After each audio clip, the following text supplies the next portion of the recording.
हर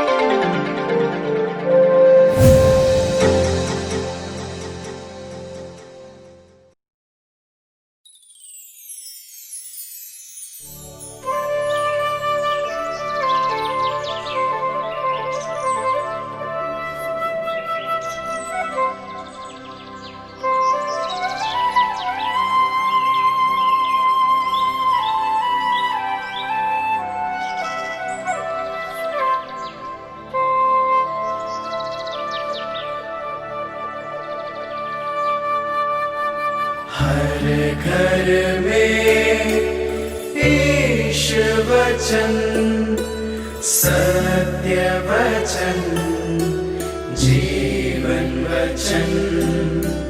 हर घर में ईश वचन, हर घर में ईश वचन।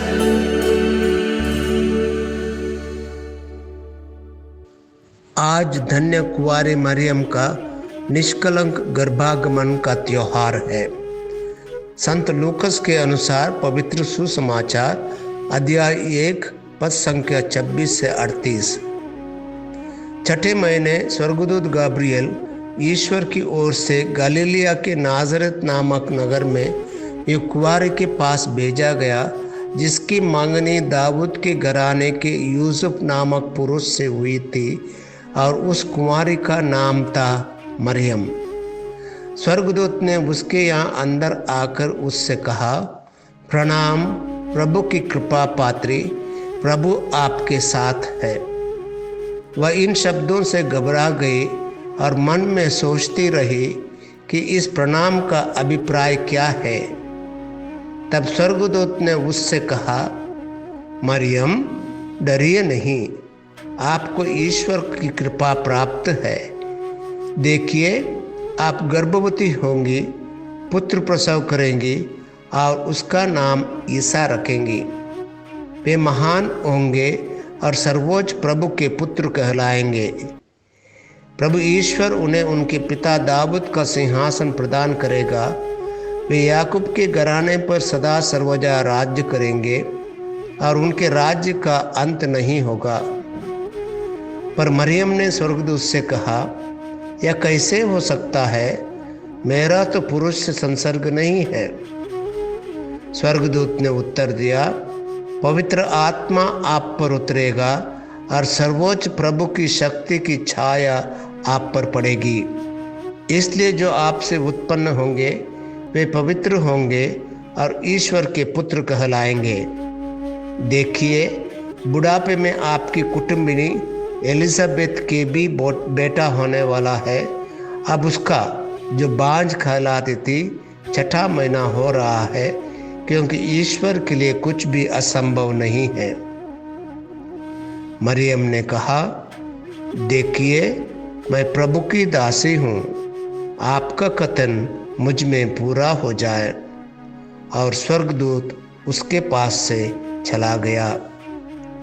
यह प्रभु का पवित्र सुसमाचार है। क्रिस्त प्रभु की जय। प्रिय मित्रों, आज का सुसमाचार प्रभु यीशु का जन्म का विवरण देते हुए हमें समझाता है कि उनका जन्म के लिए माता मरियम को आदि पाप के कलंक से बचाना अनिवार्य था। माता मरियम के निष्कलंक गर्भागमन के शीर्षक के तहत धन्य माता मरियम का स्मरण करती है और उसे मनाती है। यह त्यौहार माता कलीसिया की अर्धधर्मिता का जश्न मनाती है और धन्य कुंवारी मरियम को ईश्वर की ओर से मूल पाप के बिना गर्भ धारण करने का उपहार दिया गया था। इसका तात्पर्य यह है कि अपने गर्भागमन के क्षण से ही माता मरियम को न केवल मूल पाप से मुक्ति का वरदान मिला था, बल्कि अपने दिव्य पुत्र के अलावा एकमात्र मनुष्य होने के नाते उन्होंने बिना पाप के जीवन बिताया था। माता कलीसिया सिखाती है कि धन्य माँ को पाप के प्रभाव से मुक्ति का यह विशेष अनुग्रह प्राप्त हुआ, क्योंकि वह भगवान की माँ थी। वह 9 महीने तक ईश्वर के पुत्र को अपने गर्भ में धारण करेगी। जैसा कि पुराने नियम का कोई भी विद्वान आपको बता सकता है, परमेश्वर पाप की उपस्थिति में कभी नहीं रह सकता। भले ही निष्कलंक गर्भागमन के अधर्मिता को 1854 में धन्य पोप पायस 9वां द्वारा परिभाषित किया गया था, निष्कलंक गर्भागमन कुछ ऐसा है जिसे कई सदियों से हमारे विश्वास में वास्तविकता के रूप में माना जा सकता है। हम इस सिद्धांत की वास्तविकता का प्रमाण देखते हैं कि मरियम को पाप के बिना कल्पना की गई थी जब स्वर्गदूत गाब्रियल ने उसे यह घोषणा करने के लिए बधाई दी थी कि मसीह जन्म लेने वाला है और वह उसे जन्म देने जा रही है। गाब्रियल ने केवल धन्य माँ को माता मरियम के रूप में नहीं बल्कि पूर्ण अनुग्रह या अत्यधिक अनुकूल के रूप में संबोधित किया, क्योंकि वह सिर्फ एक और महिला नहीं थी, वह भगवान की माँ होने वाली थी। यह एक व्यक्ति के लिए एक पूरी तरह से अनूठा अभिवादन था।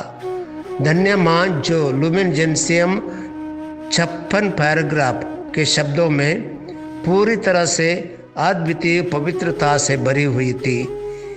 किसी के पास स्वतंत्र इच्छा थी और आसानी से नहीं कहा जा सकता था, लेकिन वह मानव स्वभाव की उन सभी खामियों से बेपरवाह थी जो पाप के साथ आती है।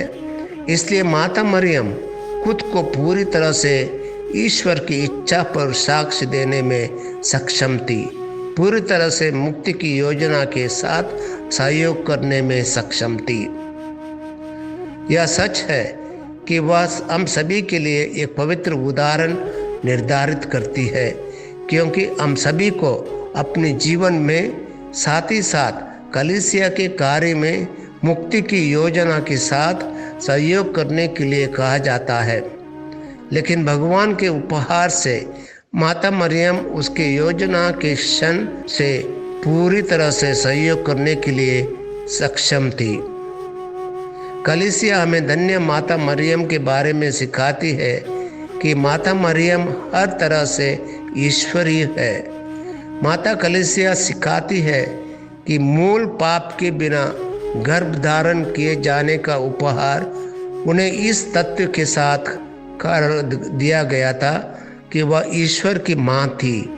इसलिए यह कहना सुरक्षित है कि हमारी मानवता के अन्य पहलू ऐसी चीज़ें हैं जिसमें माता मरियम में किया गया है और वह पूरी तरह से समझती है, और वह वास्तविकता है जो उसे हमारी प्रार्थनाओं में हमारे लिए एक शक्तिशाली मध्यस्थ बनकर रहती है। आइए उसी माता मरियम से प्रार्थना करें कि वह हमें भी पापों से बचाए रखे और प्रभु के पास ले जाने की कृपा करें। आमीन।